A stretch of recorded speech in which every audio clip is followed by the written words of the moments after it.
Ooh, we always start off like people cracking up because I always start my podcast off like can't get it right technically. I mean, it is what it is. We're live. I know we're live. Trying to get my Instagram on live. Ooh, okay. And my internet, my house was terrible. Hey, what's up, everybody? This is Gary Owen with the Get Some podcast. You can listen to this on iTunes. Just go to iTunes / Gary Owen. I'm sorry, / Get Some, or go to I'm all over the place. Go to hashtag Get Some. When you go to YouTube, go to youtube.com / Gary Owen.com. Yeah, that usually helps. Let me see what I want to talk about today. My schedule. I'll just start off with that. This weekend, December. Good Lord. I got to get my stuff together. You know what it was? I was on the Peloton bike, and then me went to the Peloton bike and got on. I went and worked out, and therein lies the problem. You can't be working out and get on the Peloton bike, and then immediately go to a podcast because then you start dripping. So my schedule, June 13th to the 16th, I'm in DC at the Improv. We've already sold out 7 shows. We've added 3. We added a second show Thursday. We added a third show Friday and the second show Sunday. We're probably going to end up adding another show Sunday since it's Monday and tickets are moving. And then next week, I'm filming a pilot. I'm filming a pilot for NBC Universal. It's for I can't talk all the way about it, but it's not a sitcom, more of a talk show format. But I'm excited about that. I'll be in Connecticut filming, and then what else? And then let me see. June, the last June 23rd to 26th, something like that. I'm in Spokane, Washington. I've never been to Spokane. I think that's where Gonzaga's at. And then the last weekend in June, I have no idea where I'm at. It gets blurry after that. I know July 13th, I'm in Vegas. But the bigger news is last week, I filmed my special, my Showtime special. I just filmed it Saturday in San Antonio at the Empire Theater. We did 2 shows. Both shows sold out, packed. It was... You hear comics all the time going, "This is my best work. This is my best work yet." Honestly, I wouldn't do anything different with this special. As far as picking the city out, I think San Antonio was the right city because it's funny when you do a special and you tell people, "I picked this city to do my special," and I did. But the reason I picked San Antonio is I know it's a nice comedy market. People come out, but it's also a market I hadn't been to in a couple years. And I want to make sure that for my own energy and and for my own peace of mind, I knew there was no joke that I told that San Antonio's heard at all, because I was there 3 years ago and I know I got a whole new set from 3 years ago. I'm weird like that. Like, I don't want to tell any jokes the same when I come back to a city. And so I go back and God dang, them crowds were fire. And the guy, the voice of God, we call it, the guy that was backstage going, Gary Owen could have picked any city, but he chose to pick San Antonio, and they went crazy. And I did a couple jokes just appreciating the city. I'm not one of these comics that's going to go to a city and just bust on it the whole time. There are comics that do that, but I try to appreciate the cities that I go to and the people that come out. And gosh, San Antonio came out. Crowds were on fire. I like to take credit for my outfit. My outfit was bomb. I used to have a buddy of mine that used to style me for all my big comedy specials. His name was Devin, and he passed away a few years ago. So this one was all me. I was in Dallas the week before my special, and I went to John Varvatos, and I just love John Varvatos' clothes. And I spent 2 hours in John Varvatos picking out the right outfit. I wore boots. I never wear boots. Not cowboy boots, but they were some stylish boots. Then I bought a really light leather coat. And Outfit was all black. The coat was like a deep blue, and the boots were like a deep blue, but they look kind of black. And it was, man, outfit was perfect to go with the stage. If you go to my Instagram, you can see what the stage looked like. But the jokes, I have a problem when I do specials, and I've noticed this about myself, that I tend to rush. Sometimes I rush my jokes because I want to get them out so fast. I'm so fired up. This was the first one that I was just paced. Like, I came out, the crowd gave me so much love. I let them, I soaked up the love. Usually I try to get into the jokes. I soaked it up. I was paced. Everything was just, I mean, it was perfect. It was perfect. And I hope it just comes out when it airs as good as it felt that night. Sometimes you feel it in your bones when things are just, ooh. I didn't feel it on my last special, the one I did in Birmingham. And I think probably because that one was probably a little rushed, because my last special I got my associates. I did everything myself. I funded it, was promoting it. I was the guy. I mean, I had help with my wife, and I got a promotions team and the club we did it in Birmingham. But this was the first time in like 8 years that I had somebody else come in, and they just paid me to do a special, and they did all the promotion and took care of the stage. I mean, I was involved. They would send me renderings of the stage, and I'd tell them what I liked, what I didn't like, and so did my manager and everything. But I mean, it was just like boom. And for those of you asking about Netflix, Netflix has never ever told me no. They just always tell me he's on our list. And I held this special for about a year, waiting on Netflix to get back to me. And I just, finally I went, I gotta get a special out, man. I gotta get some material out. And Showtime's, I got a great relationship with them and the production company that did it. And we just got it done, man. And it came out, it came out good, man. I'm excited, man. It's going to be called hashtag doing what I do. And if you've seen my act in the last couple of years, you know what the joke means, doing what I do. But yeah, everything, couldn't get on better. I left there feeling like, okay, this is a good calling card for me. If anybody was in the building that night, I mean, it was just like, there was no dead points. It was like, boom, boom, boom, boom, hitting, had some callbacks that hit perfect. Doom, doom, doom. It was great. It was great. No complaints. Just perfect. Hotel was great. The city was great. Now, I got to be the biggest dumbass in the world that I go to San Antonio in June. It was over 100 degrees, and I had a leather jacket on during my special. But we had the air pumping in the theater. But just to get to the theater, my back and everything was just like, God, because my hotel was right around the corner. I was like sweating, so much ball sweat. But man, just a perfect night, perfect special. Thank you to everyone in San Antonio that came out. And even the week before, like 2 weeks before, I was in Charlotte and I was in Dallas. If anybody saw me in Charlotte and Dallas, those were two different shows. Those cities, I didn't do any jokes for my special because I had been to Charlotte and Dallas quite a few times. So I didn't do any jokes for my special. So literally, somebody could call me tomorrow and I'd be ready to do another special. I'd be ready to go. Stand-ups are crazy, man, because I think most stand-ups, this is the point. Once you do a special, then you can put that material to bed and you're not worried about it anymore. And you're like, okay, it's going to get out there to the masses. Then you could start getting creative, your juices flowing, because then you start like, oh yeah, now it's time to do another special. Now it's time. So it's like, now I'm excited to get on the road this weekend in DC because I can start working on the next hour. And a lot of that comes with messing with the crowd. I like talking to the crowds and coming up with them. Because in Dallas and Charlotte, I did a lot of crowd work. If anybody was in Charlotte or Dallas the 2 weeks before I did my special, it was a lot of talking to the crowd, getting material off them, a lot of Q&As. I just like doing that. It keeps me on my toes. So anyways, thank you to when I went to Dallas too, man.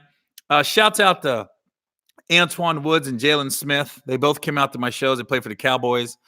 And they got me, we went to the Dallas Cowboy practice facility. And like, now I know why people love the Cowboys and love Jerry Jones. That dude, there's no corners cut as far as like expenses. That was so freaking nice. Now, I've been to a lot of facilities. Seattle's got a real nice one, but Seattle's is small and kind of sits by itself, and it's just football. You go to Seattle Seahawks facility, it's right off the highway, it's right on the water, beautiful scenery, beautiful facility, but it's just football there. That's it. There's a practice facility, there's a weight room, there's a recovery room, there's a locker room, there's a few offices, but it is football. Beautiful, but football. Jerry Jones ain't doing that shit. Dallas facility, they got this big practice field that they play high school games in. There's bleachers around it. They got an indoor-outdoor. There's a restaurant where the million and billion-dollar friends of Jerry and members can hang out, watch practice, grab some lunch, grab some dinner, grab some drinks. Full bar. There's a bar. They got this. There's a hotel right next to it, and now they're building this building called Level, and it's an apartment building. Now, there's one in L.A., and I got a friend that lives in one in L.A., and those Level buildings are beautiful. Level. And they're building one right next to the facility, practice facility in Dallas. I think it's in Frisco is the city it's in. And there's restaurants. There's a freaking Cowboy Museum. I mean, when you see it, you're like, oh. And then Antoine, I found out his wife is from this area. She's in Northern California, and she went to Heritage High School, the same high school my daughter's going to right now. His wife used to go there, and we're talking about, he went to USC. He's a D lineman, and he was talking about how his wife's from Northern California. He goes, yeah, we was thinking of moving there, man. He goes, we was gonna move to this middle of nowhere place called Brentwood. I was like, that's where I live. I live in that middle of nowhere place.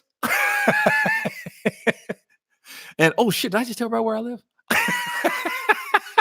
Now they're gonna see me at Starbucks. No, it's a big town. But I'm like, yo, that's where we live. And he's like, yo, I like it out there. It's chill. Nobody's out there. I said, that's why we live out there. You can get away and lay low and be calm, and you can breathe.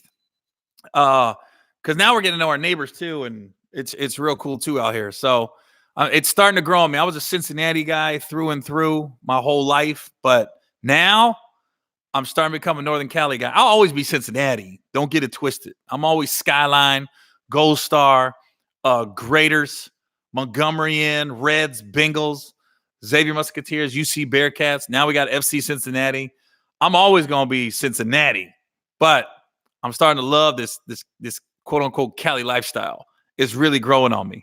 But seeing the Cowboys facility, I was like, good Lord. Now I get why people love playing here and love the Cowboys, and why all the ex-players still live there and still have allegiance to the Cowboys.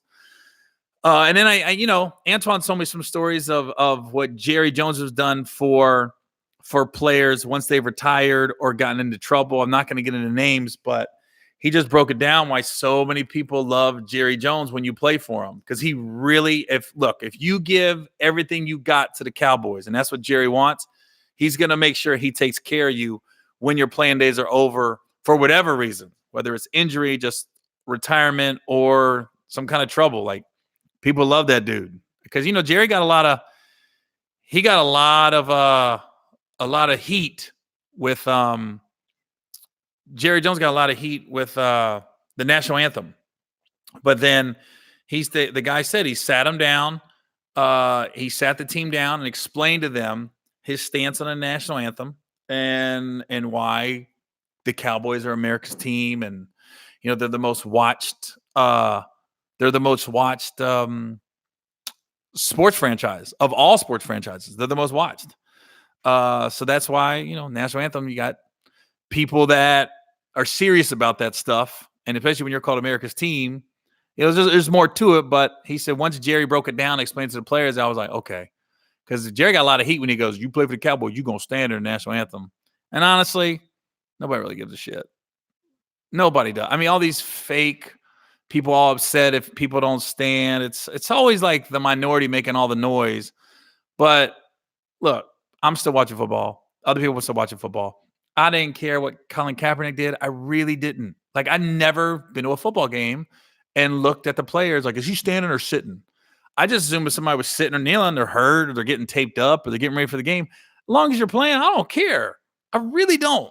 I can care less. I don't. Doesn't matter to me if players stand or sit or kneel. Doesn't matter at all. But yeah, thanks for Antoine Woods and Jalen Smith. And I'll tell you what Jalen's doing too, man. He's got a buddy of his he went to high school with that is trying to do stand-up. And Jalen's from a small town in Indiana, small city. And there's obviously not a big comedy market in Indiana, these small towns. So his buddy was coming up to Dallas to get his name out there. And I got to sit down with him and BS with this guy about stand-up. And it was cool when you get somebody that's young and up and coming. And he was just asking me all the right questions of stand-up. Because some people just, they ask the wrong questions like, hey man, how much money you make? How many the hoes be out there? If I hear money or hoes, I'm like, you're not going to make it. You're never going to make it. When young comics come up to me and they ask me questions, or even other comics, like veteran comics, I'll be like, dude, stop, man.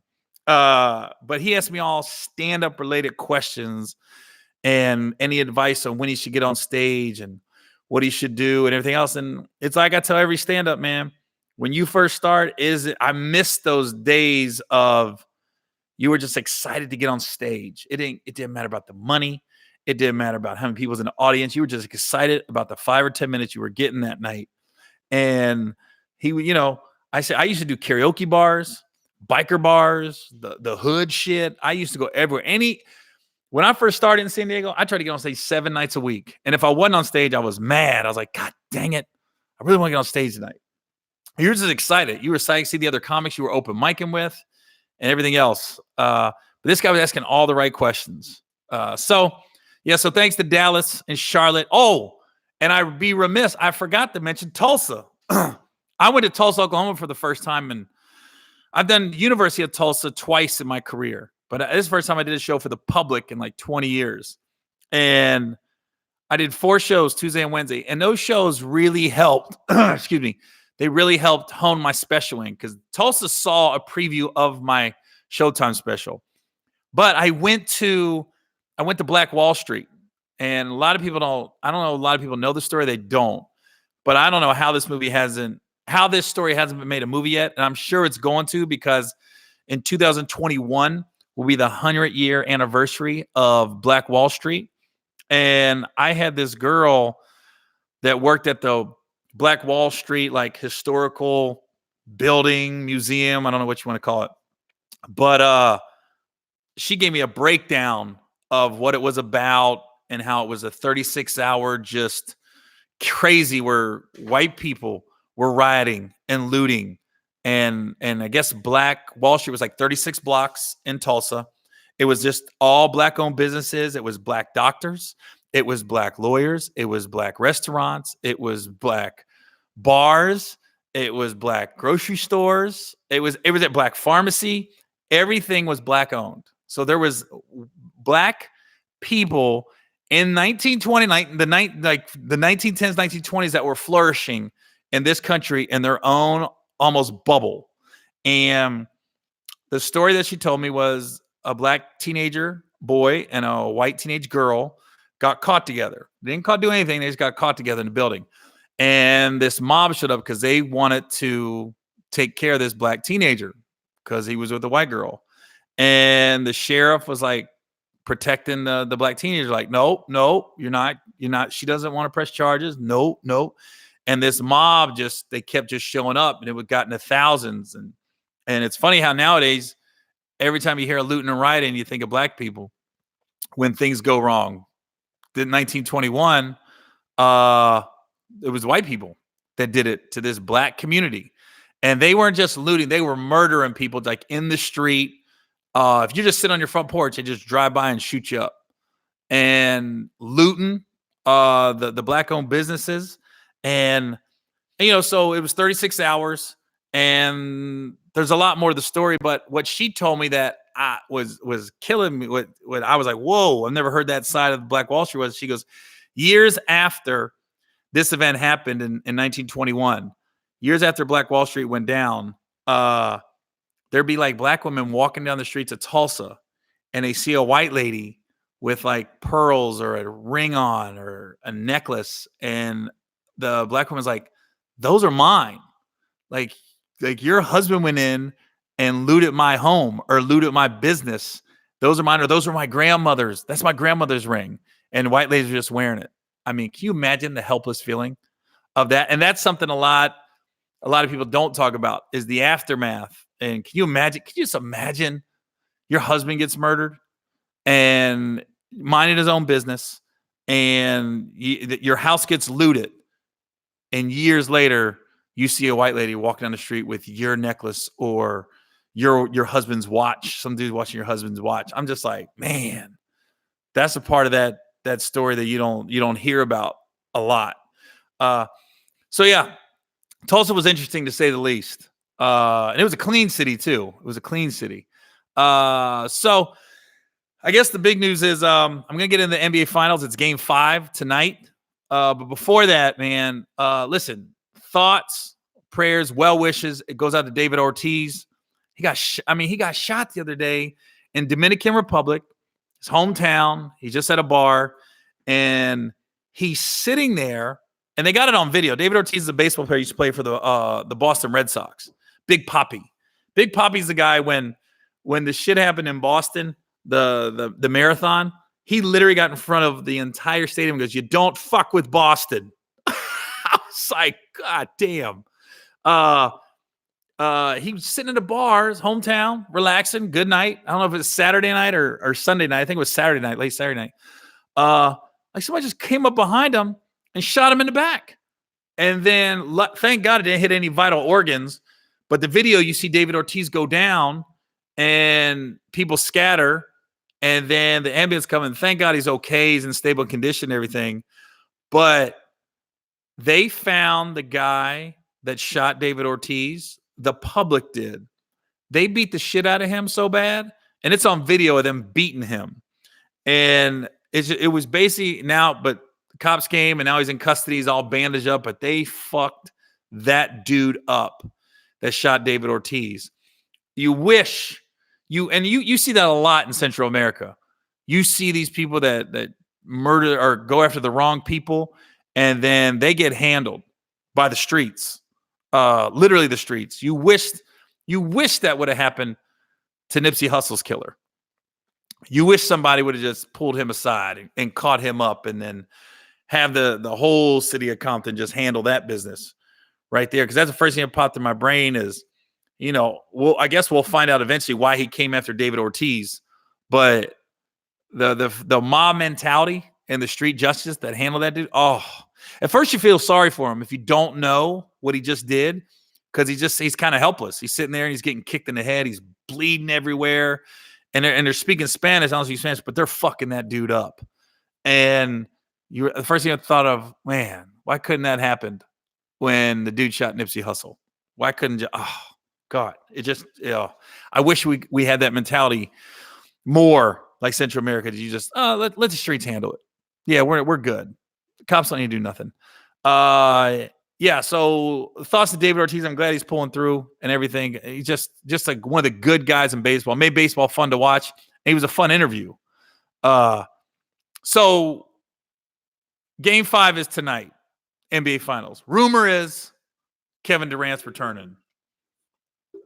Now, if Golden State comes back and wins a series, is it one of the greatest NBA comebacks, or is it one of the greatest NBA collapses, NBA Finals? Because it's the same scenario as 3 years ago in 2016. Cleveland's down 3-1.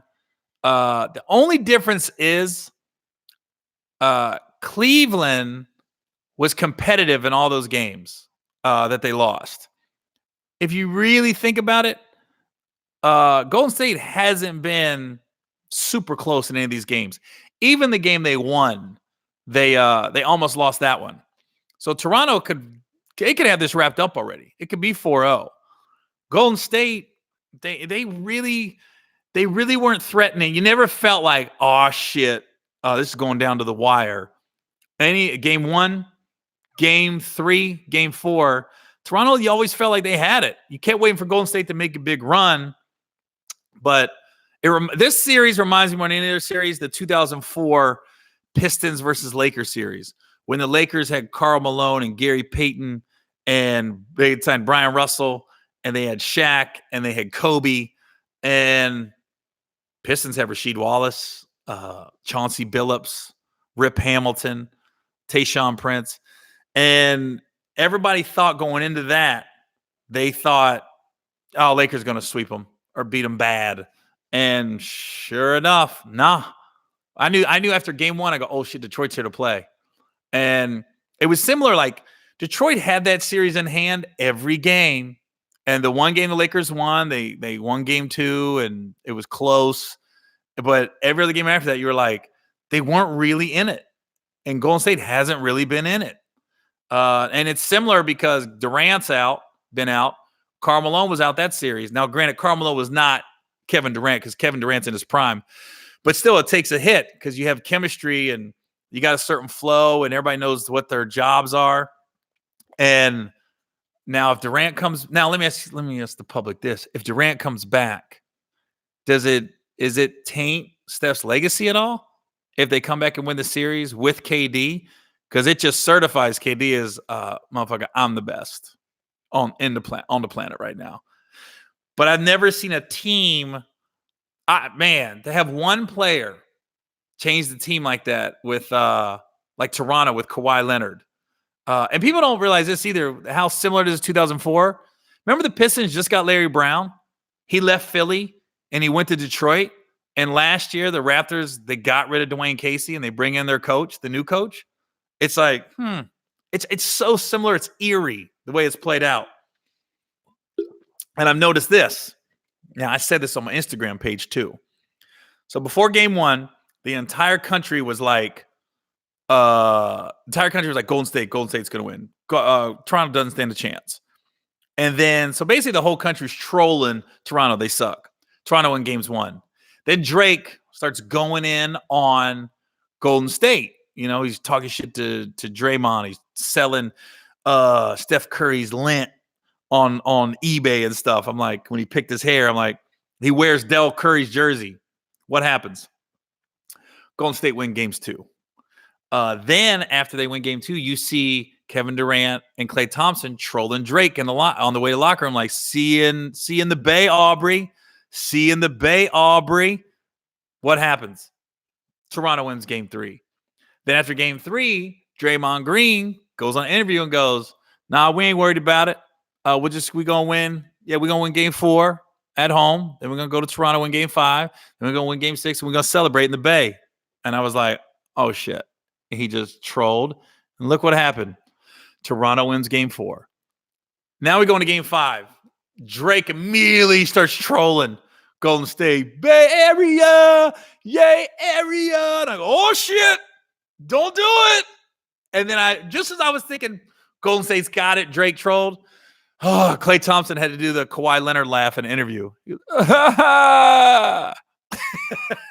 He like did it so subtle. I go, yeah, I'm just going to be me. I was like, oh, fuck. So just when I thought Golden State had it, now I'm like, oh, fuck. Maybe not. Maybe. I don't. I'm rooting for Golden State, but I'm not going to be upset if Toronto wins just because of Kawhi. But Kawhi's gone. I don't care if Toronto wins or not. That dude is gone. When you stay, you say, I want to stay here. I want to be here. AJ Green just said it with the Bengals. He goes, I want to play the rest of my career in Cincinnati. I can't see myself anywhere else. I want to be here. All Kawhi says is, yeah, we'll see what happens. I'm just focused on these next games. I can't see Kawhi fucking. I just can't. He's so monotone. I'm like, I can't see him just having a girl bent over and, oh my God, Kawhi, you're killing it. That feels good. I came. I just can't see. He's so monotone, man. It's scary. He's like Hannibal Lecter. Like, it's scary how monotone that dude is. So I wanted to get this podcast out before game 5. That's why I went live and I wanted to get it out there because I am, God damn it. Who does Stephen A. Smith pick Anybody know who Stephen A. Smith picked yet? Because whoever he picked, he's a kiss of death. How that guy, he knows so much about basketball. He's so knowledgeable, but he cannot pick a series to save his fucking life. And I'm sure. Oh, did you already pick the Warriors, Stephen A? We're fucked. Toronto's going to win. If Stephen A. picked the Warriors, Toronto's going to win. Oh, Jesus Christ, dude. If I'm Stephen A., even if I don't believe it, I'm going to pick Toronto. Listen, when I got my road manager, Brad, and I got my opener, Say. When we go on the road together, they drive. They're the fucking worst with their senses of direction. I tell them, if we don't know where we're going and your instinct says make a right, make a left, because you're gonna. It's uncanny how those two dudes, Brad and Say, are terrible with directions. So, Stephen A., even if you think Golden State's gonna win, pick Toronto. God damn, dude, this dude, it's unbelievable. Like, as soon as I saw him, he was so cocky with it, though. It's one thing to pick a team and be like, I think Golden State's going to win. They got a better team. He was so cocky with it. Toronto be lucky to win a game. They're not. I'm still. Yeah, they're fine. They lost game 1. They're fine. They're okay. Not a big deal. I'm going to go back to Oakland. They lost the game. Big deal. Then they won game 2. Then he started feeling himself like, yeah, okay. Then game 3, game 4. I'm like, dude, you're just fucking. You suck at picking, dude. You just fuck. Some people just suck, and you are a black cloud, and you know so much about basketball. And it kills me how on first take is Stephen A. Smith and Max Kellerman. Max Kellerman knows boxing. He came from a boxing background, and usually he's right on his predictions with his fights. When there's a big fight, Max calls it. Now you can't ever tell a knockout, but look at Max Kellerman how he predicts fights. That dude knows what he's doing. Stephen A., as much as he knows about basketball, God damn, he can't pick a series to save his fucking life, man. And I think, I think a lot of people are putting too much on DeMarcus Cousins. Look, when you come back, first you come back from an Achilles, and then you come back from the quad injury. You're going to have that happen. I mean, you're going to have a game where you might go for 20, but then next game you might go for 4 or 5 just because you ain't got your win back. And you're still probably favoring the quad a little bit. You don't think you're healthy. That's going to happen with people.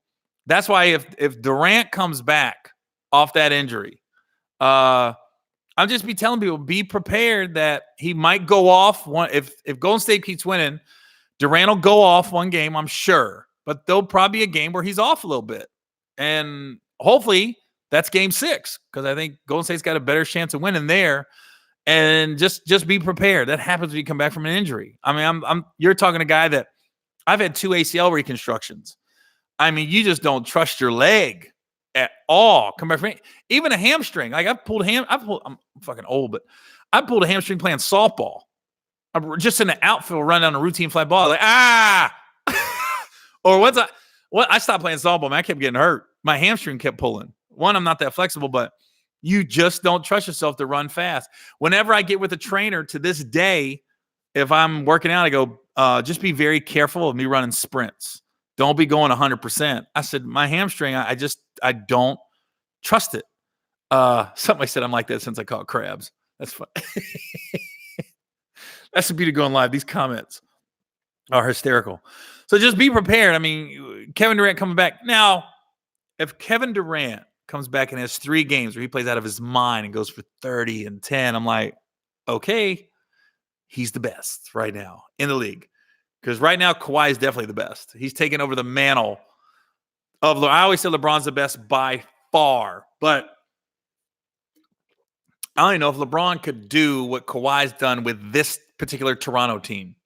I mean, it reminds me of Ron Artest. When Ron Artest went to the Lakers after they won the title, and somebody said, do you think the Lakers are better now that you're on the team? He goes, I can't make them better. I can only make them the same. It's like, as crazy as Ron Artest is sometimes those crazy people say the most simplest, basic shit that just makes the most sense. I can't make them better. I can make them the same because they won the title. And I think the same thing with Toronto. You put LeBron on Toronto, I don't know if they can do. I don't know if LeBron could do what Kawhi's done with this Toronto team. And somebody had a sign that said, DeMar DeRozan died for this. I was like, oh, that's gotta suck. That's people don't talk about is DeMar DeRozan. You're like, that's gotta suck to be that dude. Because he was there. He didn't want to leave Toronto. Classic. Like Kawhi has never said, I want to stay in Toronto. He keeps saying, let's wait till the season's over. DeMar was like, I don't want to leave. Like he was upset when he left Toronto. He loved that city. He loved that organization. And I'm like, think about the people Toronto's had in the past that couldn't win titles. Chris Bosh, Tracy McGrady, Vince Carter. I mean, Jalen Rose, they had some great, great ball players that could not do what Kawhi's done with this team. And you take Kawhi Leonard off this team, they're a 6 seed. They are a 6 seed. Who they got? I've never seen, I love how they just went all in, man. They went and got a big man. They got Gasol. They went and got Serge Ibaka. They just went and made all the moves like, look, we're trying to win a title, man. And switching sports and everything, just being a Bengals fan, I'm like, dude, I would love that feeling. I can't imagine what Toronto's feeling right now. Because I've only spent little time in the city, but they love their NBA basketball, the Toronto Raptors. You never got that feeling in Vancouver. Like, I've been to Vancouver a few times when they had the Grizzlies, and it never felt like a basketball town. It never felt like the city was really behind them. Toronto, you feel it. Like they got the Toronto Argonauts, and Canadian teams love their CFL teams, but you feel like it's a Raptors town. You see it everywhere. And as much people want to, and I'm one of them that gets on Drake about the trolling and everything, being that dude's from Toronto, he reps them. I'm saying if the Bengals was that good and they was rolling like that, I don't know if I would be doing the same shit. I'll be talking all kinds of shit to Pittsburgh and Cleveland, Baltimore, New England, and any of these powerhouse Denver, San Diego, well, it's LA Chargers, Kansas City Chiefs. I might be doing the same shit. Sorry.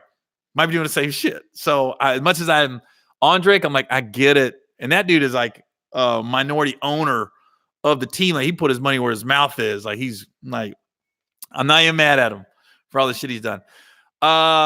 So I'm picking the Warriors again tonight. I think I picked them every fucking game. Maybe I shouldn't. No, I'm going to pick Toronto. I'm going to be like Stephen A. Smith. I don't believe it, but I'm going to pick Toronto. I'm picking Toronto tonight. Hopefully Golden State wins because I've been wrong. I'm 0 for 4 if I'd have went to Vegas. I cannot believe Stephen A. Smith is sticking to that shit. He almost has to. Fred VanVleet's good too, man. But let me tell you, Fred VanVleet in Orlando, you don't even know who the fuck he is. And that dude's on the Magic, you don't know who the hell he is. Guaranteed. So anyways, I'm picking Toronto tonight, but I'm really not. I'm picking Golden State. But I'm picking Toronto. I'm picking Golden State. Picking Toronto tonight. And listen, I have to, a few things I got to get out here. One, when I'm in the Bay, I work out with this guy named Marcus Malou. He's got Malou Fitness. It's in the mall in Antioch, but he's got this gym and he's got a grand reopening June 15th. So anybody that's in the Northern Cali, Antioch, Deer Valley, Brentwood, Pittsburgh, Concord area, come down to Malou Fitness on the 15th. And he's got a really good trainer and he's doing really good things for the community there too. Now that I'm in the Bay, I'm trying to rep the Bay as much as I can. And then I'm going to Tampa. I leave tomorrow. We had to do this live on Monday, film this because I'm going to Tampa tomorrow. My one of my best friends from high school is getting married in Treasure Island, which is a Clearwater area right near Tampa. But he's getting married on the 12th on Wednesday. Not sure why he's getting married on Wednesday, but this is my guy from high school. When I ran away from home, I ran to his house. I used to wear his clothes. His mom and dad took great care of me in high school. Like my buddy that's getting married on Wednesday, I used to spend so much time at his house. I knew where shit was when nobody else did. I will never forget as long as I live. His sister came in and was like, "Where's the cornflakes?" And I literally was like, "Oh, it's in the cat cupboard, third drawer, behind the sugar and the flour." And she goes, "How the fuck do you know that you don't live here?" But some of the listen, and a couple weeks ago I got into my brother passing away, and it got a little dark. It happens, but through high school, I don't ever remember growing up living in the trailer. I don't remember a lot of good times in the trailer. It was a dark place. A black cloud was over that trailer. But when I would go over to my buddy Mike's house, it was bright. It was smiles. It was fun. His mom and dad were the best, Harry and Jackie. And he's got triplets. He's got these 3 brothers. They're triplets. 2 look alike. 1 doesn't.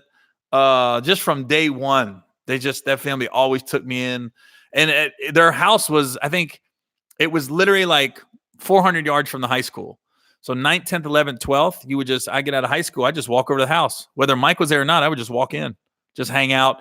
And it was funny because they lived in a house, but his dad ran this place called, it was Oxford Square Apartments, I think, in Oxford, Ohio. But the apartment building was a lot of college kids lived at, but there was a pool in the middle of the apartment building. So I used to go over to Mike's in the summer or at, towards the end of the school year, and I would just go swim into the apartment building. Oh, there were so many college chicks just laying around. And here I am in high school. What up with it? And I remember thinking those apartments were so fucking plush because I'm coming from a trailer. So Mike and his whole family, they had to cut the grass, and his dad did all the upkeep in these apartment buildings. So me and Mike would help out every now and then. I remember going to the apartment like, these motherfuckers are sweet. Then I got older. And I went back and looked, and I went, these apartments suck. They're tiny. There ain't shit in here. But growing up, you don't know any better. You think them motherfuckers are sweet. Almost like the trailer park I grew up in. I didn't think it was that bad growing up in it. Now when I go back and drive through it, I'm like, this is a fucking third world country, bro. I'm like, wow. But growing up, that's all you know. I didn't think it was a shitty trailer park. Now I'm like, whoa, I actually grew up in this shit. Unbelievable. So yeah, my buddy Mike is getting married, man. I'm so happy for him. And his wife to be is a die-hard Marshall fan. She grew up there. I've met her a few times. When I tell you her family, you would think Marshall was Ohio State. The way they rep Marshall and the way they talk about the recruits and the basketball team and football team. I went to a dinner. Mike's got a big family. So they ran out this hall one year for dinner. And I went and met him for dinner one night. Oh, it was Thanksgiving. That's what it was. Both families came together. His future wife, the wife that's going to be his wife in a couple of days, and Mike's family, they came together for Thanksgiving, and they had this hall rent out. Her family somehow had put on the Marshall football game. And I was just like, or no, it was a basketball game. Like they were watching a basketball game like it was the NCAA finals, and it was Marshall. I was like, oh, they fans for real, Marshall. So yeah, I'm excited about my buddy might get married. And what makes it even better, he's getting married on the beach. And I told him, do I got to wear a suit? And he's like, nah, man, wear shorts. I'm like, thank God. Somebody just said the forecasting rain on and off throughout the week in Tampa. Figures. Okay. Thanks, Angela Judge. Way to fuck up that story. So, hey, man, they're forecasting rain. Look, we're just going to pray on it. That's what people do, right? We're just going to pray that this that this wedding doesn't get rained on this Wednesday. And listen, before I get out of here, last thing. I auditioned for this movie called Fatherhood. It's Kevin Hart's next movie. I auditioned, and for the first time in my career, I called everybody. I called Kevin. I called his right-hand man, Harry. I called his left hand, Wayne. I called everybody with Heartbeat Productions and the Heart people and said, yo, I did the audition, and I know the audition went well. And I'm just like, hey, just let me know. I mean, I read the script. Kevin's getting ready to do a movie called Fatherhood. I read the script. Man, one of his friends I don't know. I just struck a chord with me. And I was just like, man, I would love to play that character. So I'm just putting it out there in the universe. Rumor is I'm in the running, but they don't know what color the friend's going to be yet. They don't know if it wants to be a black guy to play that character or a white dude. So we'll see. But I'm just putting it out there. I know Kev's on vacation right now in Thailand with his crew. And if somehow they hear this again, I texted Kevin. I just said, he goes, man, I'll see what's up. But I never did that before. I really went out on a limb. And the only thing that sucks is if I don't get it, it's not like I can call him again. You can't call people every time you get an audition like, hey, I'm getting ready to do this shit. It'd be nice to put in a good word for me. But I'm just putting it out there, man. The movie's called Fatherhood, and that script it's such a good movie. It's not like a slapstick comedy. It's a dramedy. But it's more drama than comedy. But god damn, this dude playing Kevin's friend in that movie is so funny. Fuck. He has heart, but he's so funny in it, man. And I was just like, funny in a way that I can bring out the funny, I think. I think there's something funny when you got I don't get the movie. I don't know if I'm at liberty to. It's just a funny character, and sometimes you connect with certain roles. Like I remember when Barbershop came out, and people were calling me that were on Barbershop, like, yo, there's a white barber, Gary. You should get him for an audition. And I kept I didn't have the right agency or reps at the time. And I kept trying to get an audition for Barbershop, and I just could not get it. And I read that script and I read that character, and I was ready. I said, if they bring me in, it's a wrap. And I never got an audition for the white barber in Barbershop. And I was like, fuck. And when I went and saw Barbershop, I was just watching it like doing my ad libs as the guy was doing his lines. Because the guy that played the white dude in Barbershop, he just stuck to the lines. There was no ad libs because I had that shit memorized. And I was watching, go, oh, I should have said that. Oh, fuck, it was right there. I was like, no. I was like, fucking say this. I know if I don't get the part in this movie, Fatherhood, I know when I see the movie, I'm going to be watching like, fuck, he should have said that. Oh, he should have did this. But they said, that, they don't know if they're going with a white guy or a black guy yet. But just the bad part is I really put myself out there. Like I called everybody. Yo, I hate to do this, but I'm going to do it. But fuck. Somebody just put, you wish you had my fly ass ride. What did it say? You wish you had my fly ass girl, my pimped out ride. And I said, and my big white dick. That's what I was going to say in the movie, but I didn't get the part in Barbershop. Yeah. That's funny, Marcus. Remember that part and looking at the live feed, but so if anybody has any good vibes, just put out there. I'm not going to say pray. I hate when people say that. Pray for me to get this part. Look, there's so much other shit you should be praying for. Let's just be honest. There's world hunger. There's rapists. There's murderers. There's people going through a lot worse shit than me trying to get a part in a movie. So I'm not going to ask for anybody's prayers. Just good thoughts, well wishes. That's what I want out of this. But that movie. Can you tell I want it? Can you tell I really want this part? Hopefully it'll happen. If not, I get it. It is what it is. But I think you keep putting it out there in the universe, and eventually it comes back to you. That's the philosophy I have. You just keep putting it out there and keep trying to grind, and eventually it comes back to you by not what you think. Like, okay, I'll give you an example. For Barbershop, I really want the part in Barbershop, but I didn't get it. And I ended up, the director, Tim Story, I ended up working with him on Think Like a Man. And I remember I told him the story about Barbershop, and he goes, I didn't know. He was like, that was my first movie. And I was like, I know. I go, but it was crazy. I knew everything about the movie because I wanted the part so bad. Just like I know everything about Fatherhood. But because I really wanted this part. But I really want this part. But I ended up working with Tim eventually on a movie that was bigger than Barbershop. Like, Think Like a Man was huge. So, just hopefully it works out. If not, it is what it is. But whoever they pick is probably going to suck. I'm just kidding. They ain't going to do what I would have did with it, motherfuckers. I'm just kidding. All right, let me recap. I'm in D.C. this weekend, June 13th to the 16th at the Improv. And then I'm shooting the pilot after that. And then I go, let me see, I'm in Vegas, July 13th at the Palms Casino. And everything else, just go to GaryOwen.com if you want to know my schedule. All right, y'all, this is Gary Owen with the Get Some podcast. See y'all next week.